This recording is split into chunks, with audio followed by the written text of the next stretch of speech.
Alright, so this is a quick video about why I think for anyone who is currently looking to buy an iPad Pro, in particular a 11-inch iPad Pro, should be thinking about maybe getting a 2018 or 2020 model instead of the brand spanking new 2021 M1 model.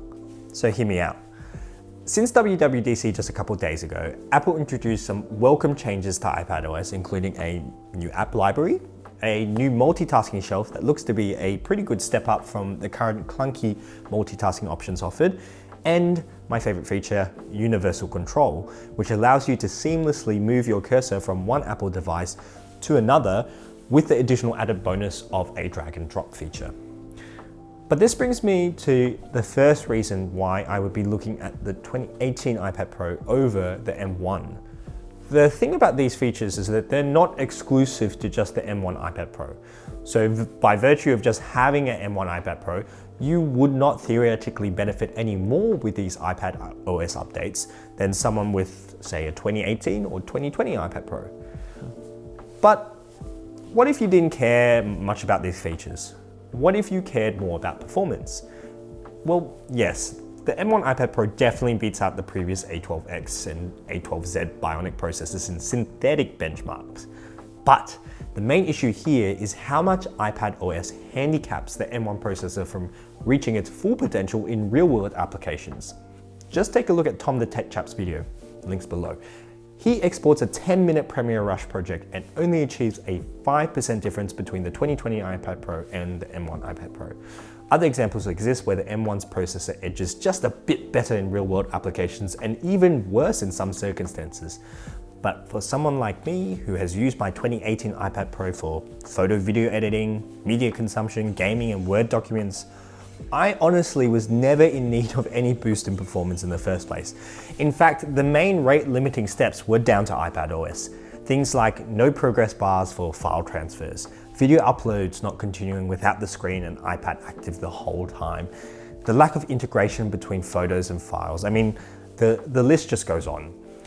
I think, like many people, I was hoping and praying that Apple would announce meaningful updates in WWDC to iPadOS, but they didn't. And because of it, this is another really big reason why I think it's still worth considering the older 2018 and 2020 models. There's a couple of other things that I was hoping to see M1 iPad Pro improve upon or perform better than its predecessors that didn't quite meet expectations. For example, the battery life is much the same between models, and the screen of the 11-inch model has not changed whatsoever from its predecessor. On the flip side, I went in store to check out the 12.9-inch M1 iPad, and yes, it has an amazing new micro LED screen with better contrast ratio and peak brightness than any other predecessor iPad Pro screen before. But again, it brings me back to the point about me not really needing this anyway.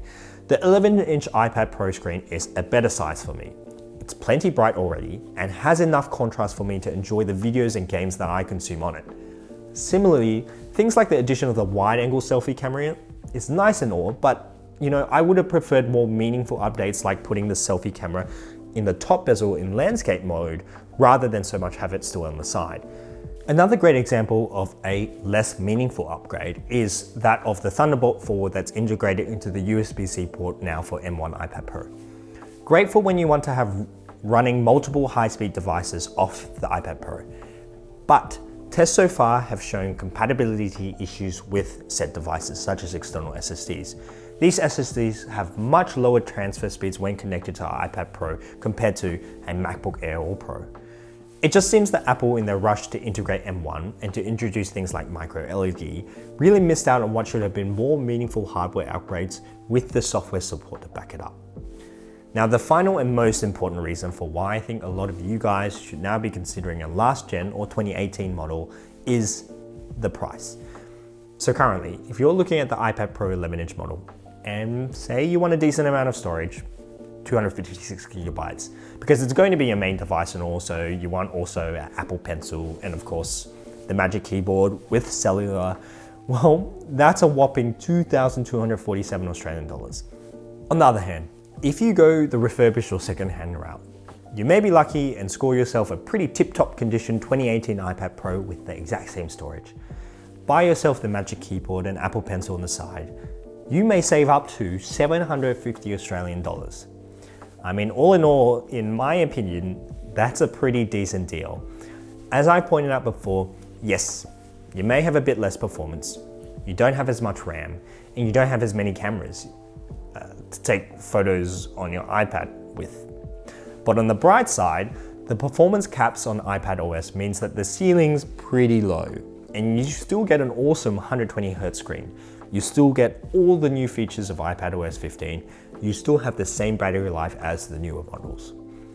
Of course, this is just my perspective, and maybe you have the cash to splash and you want to go for the 12.9-inch mini LED model with the mindset of future-proofing, or you just need augmented reality with the LiDAR sensor, or you really like the wide-angle selfie.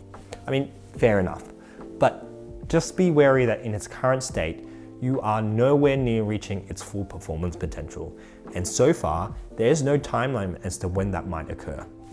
The second thing to keep note is whether the 12.9-inch screen size really suits what you need to do. If you prefer a more compact size, the new 11-inch model does not add a better screen than its predecessors, so just keep that in mind. I think the key take-home message here is that the iPad, whether it's a M1 iPad or a 2018 iPad or an iPad Air, still remain at its current state, fundamentally still an iPad. This means you'll be exposed to the same limitations no matter what device. No amount of processing power will change this. Anyway, that's about it for this video. Let me know what your thoughts are in the comments below. Do you own a 2018 iPad Pro? Do you feel the need to upgrade? Or are you looking at buying an iPad Pro right now? I hope you enjoyed the video. Make sure to like and subscribe, and I will catch you in the next one. See ya.